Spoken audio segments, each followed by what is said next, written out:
I want to talk about one of my very favorite stories. It's Billy Budd. Billy Budd was written by Herman Melville. If you know anything very much, and we've taken this up in 11CP, we've talked about Melville when we read some of Moby Dick. Now, this is also a story of a sailor. It is a more or less a whaling story, but it's also a story about justice.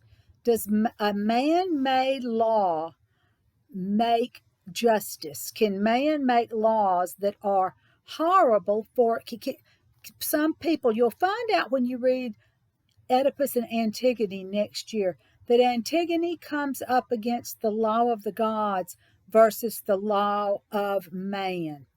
And this is what we're going to see in this story of Billy Budd.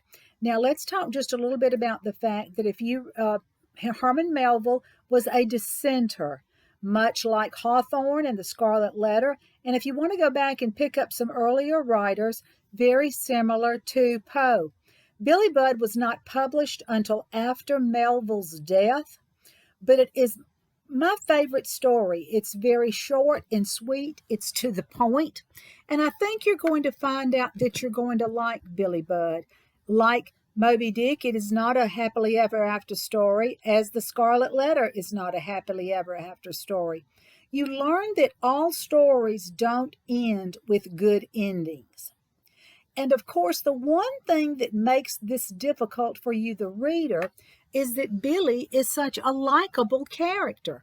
We like Billy. Everybody does. Everybody on the ship likes Billy. There's a great deal of symbolism in this novella. It's not any longer than The Heart of Darkness, which you'll be reading next year, which is also about good versus evil. Now, of course, Billy is your protagonist. Claggart, you're going to meet, who's also called Jimmy Legs, is your antagonist. And he's a horrible person. He lets jealousy override his good judgment, and he lies about Billy. Now, Billy was adopted as a young child. He said that he was found in a basket on his parents' front doorstep. He's very handsome, very good looking. They call him the handsome sailor. And he stutters when he talks. To give you an example, he stutters. He cannot talk properly. And hence it takes him a long time to speak. And this is going to create his downfall. That something that has happened to him ever since he was born is going to cause him to lose his life. Now, there were a great many mutinies that had happened to the British ships. A mutiny is when somebody on the ship gets some other of the sailors with him and they go against the captain and try to stop the captain and throw the captain overboard or take over the ship, whatever. So there was a mutiny act that had been put in place. Now, another idea that they had in the British Navy, if you were a captain of a ship and you saw somebody else on another ship that was very impressive, that was very smart, that was a hard worker, you could take that person off of that other ship and put him on your ship. When this happens, Captain Vere is going to take Billy off another ship. And the captain says he hates to lose Billy because he is the very best worker that he has. But Billy is put on the other ship. Little did he know this would cause his demise later on. There are many foreshadowings. There's a great deal of symbolism. What a great term paper topic this is, the symbolism in Billy Budd for a term paper later on after Christmas when we do our literary papers. First of all, you're going to see that Billy Budd is somebody, of course, if you look at a plant, a bud is something that's newly formed.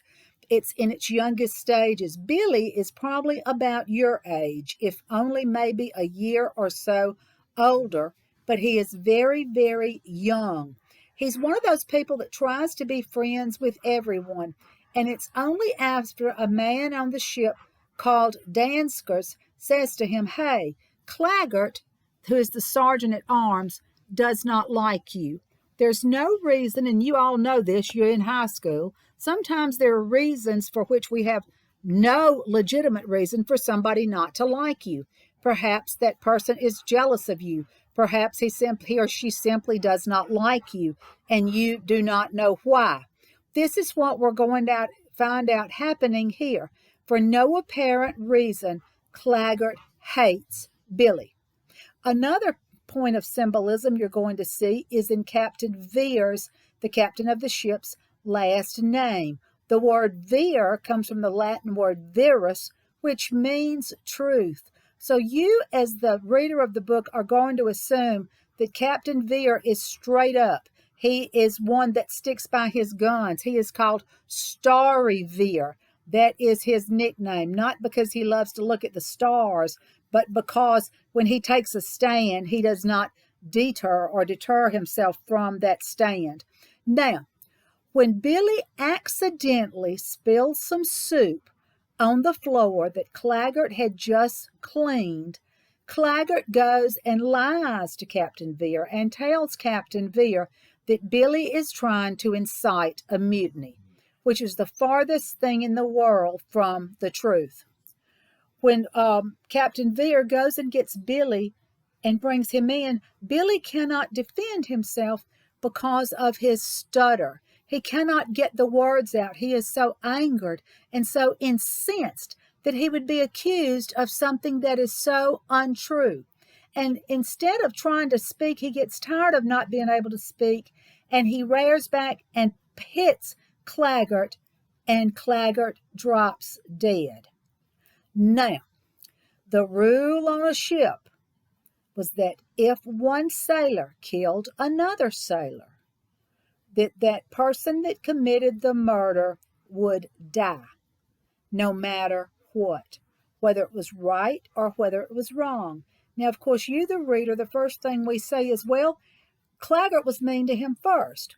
You are going to say, Claggart, or Jimmy Legs, as he is called in some places in the book, was mean to Billy. He brought this on himself. But that does not come into contention. What comes into contention is the fact that Billy broke the law. Back then, in the law, as you're going to find out in Oedipus and Antigone, as I said earlier, next year, when you find out it's the law of man versus the law of the gods. There is no black or white, no gray area. It's either you die or you don't. It does not matter what the circumstances are. So when Billy kills Claggart, he is going to face death. Even though Captain Vere knows that Billy is truly innocent and was only defending himself. Now, Vere does not want to kill Billy. He does not want to. He does not want to hang him and throw his body into the sea. He knows the truth, but he also knows that it's his job as the captain to obey the law. When, of course, he talks to Billy a very long time, he is very distressed over having to make this decision. I'm sure sometime in your later life, in your job, you will have to choose between following the rules because everybody is supposed to abide by the rules, or you have to make a decision about whether you make an exception one time or the other.